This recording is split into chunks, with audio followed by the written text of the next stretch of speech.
Good evening. My name is Barbara Mulkey-Woodard. I'm from the class of 1968, William Penn Senior High School. That was another thing. I loved our school being called William Penn Senior High School. And Again, my name is Dwayne Wright. I am a native of York, 1990 graduate of York High. This afternoon we had a panel discussion presentation up at the high school where this all took place. 1968, the day after Dr. King was assassinated, they had a walkout. Now, it was sort of very fitting that the walkout that the students had at York High, March 14th, was National Walkout Day in response to the shooting down in Parkland, Florida, as well as the National March for Our Lives they had down in Washington. And I said, wow, these students, our current students at York High, are engaged. They're aware of what's going on and they're taking a stand. So I was watching some things on Facebook, and they had their march on the 14th when they walked out of school, and they had a little program out on the park, and the officer, Officer Muldrow, said, this is the first time, he was congratulating the students, this is the first time, York High students ever walked out. In my mind, I'm like, man, this guy doesn't know his history. And I said, and that sort of lit a fire in me. He said, we definitely need to bring this to the forefront. And it's 50 years, and I said, man, and I've gone, I lived in Georgia, Florida, Cleveland, West Virginia, and I'm sort of home right now. And I said I wanted to encourage the school, the city, to recognize the people who made an impact. Made an impact on me, made an impact on the school system, the city itself, and we had this little celebration this afternoon.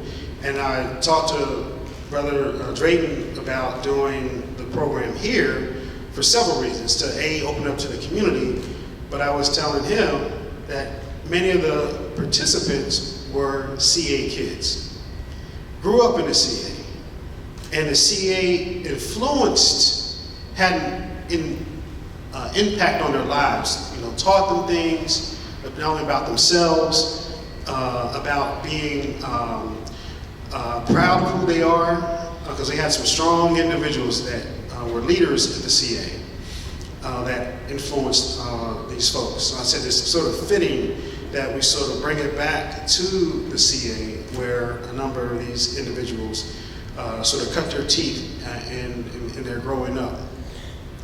So I have a couple of slides I want to share with you, and then we'll have a discussion with folks here in the audience who participated, but also want to engage others who may have been from different classes, because we know that the 68 seniors were influenced by their siblings or their family members or friends from earlier classes, and they were also pushed by their underclassmen, friends and family members as well. So at this time, I would like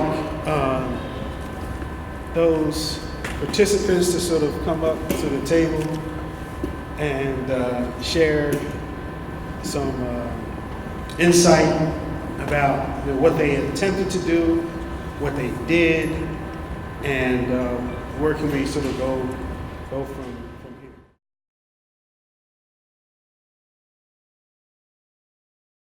piggyback on two things that Kerry has spoken about, because he really has told the story from start to finish and how it really was and how we did what we did and why we did what we did. But I would like to just mention something that I did not mention at William Penn today, and that was, it seems like, oh, so the class is in the auditorium and it's been said, leave them alone. It really wasn't like a leave them alone. That's how they write the story. They did not want us in there. Dr. Perry was not someone saying, oh, just let them have their day. It wasn't like that at all. Because there was, like I said, between fair and unfair, some of us were scared as to, what were they gonna do to us, with us, maybe what are our parents even gonna be doing. They didn't know that, that we were in there and not going to class that day. So it wasn't as easy and simple as the way that, they made it sound. He was really, and the administration was against us being in that auditorium that day, but we stayed. And also when he spoke about not having black teachers, I had 2 of them that I can just remember and highly respected them. One was my English teacher, Miss Johnson, and one was my French teacher that I had from Hennepin, Madam Ford. But also in that day and time, they did not treat, as far as I was concerned, the black fair. It always seemed like it was the white student that got pushed. We just were not encouraged to do much of anything except go to school. But the ones that were working there, they really did not take the time for us. So, you can imagine how it felt.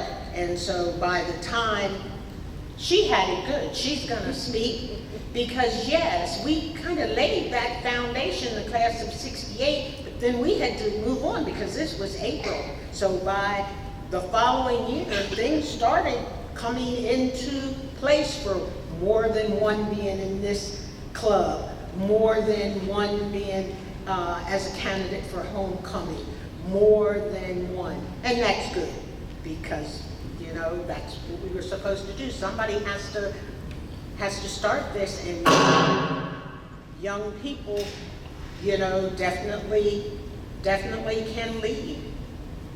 While I'm sitting here, and I hope that it's okay for me to reflect on it, but we're sitting here in Crispus Attucks. The foundation, Crispus Attucks, was us. That's what we had. This was our community center. We used it, utilized it for everything. Maple Street, Crispus Attucks. I mean, if you had it was there for everything for the black people. From a dinner at Crispus Attucks to a dance, to somebody's wedding reception, but more than that, Crispus Attucks was used to teach us. We started with Helen Thaxton. So many of us in that Miss Thaxton's daycare, being raised under her, from the Girl Scouts to the dance. When Mr. Pershing, so many of us could not afford those private dance lessons at Mr. Pershing's dance studio. So what he did, rather than individual dance lessons, he would take like 20 of us, that we all had to dance together.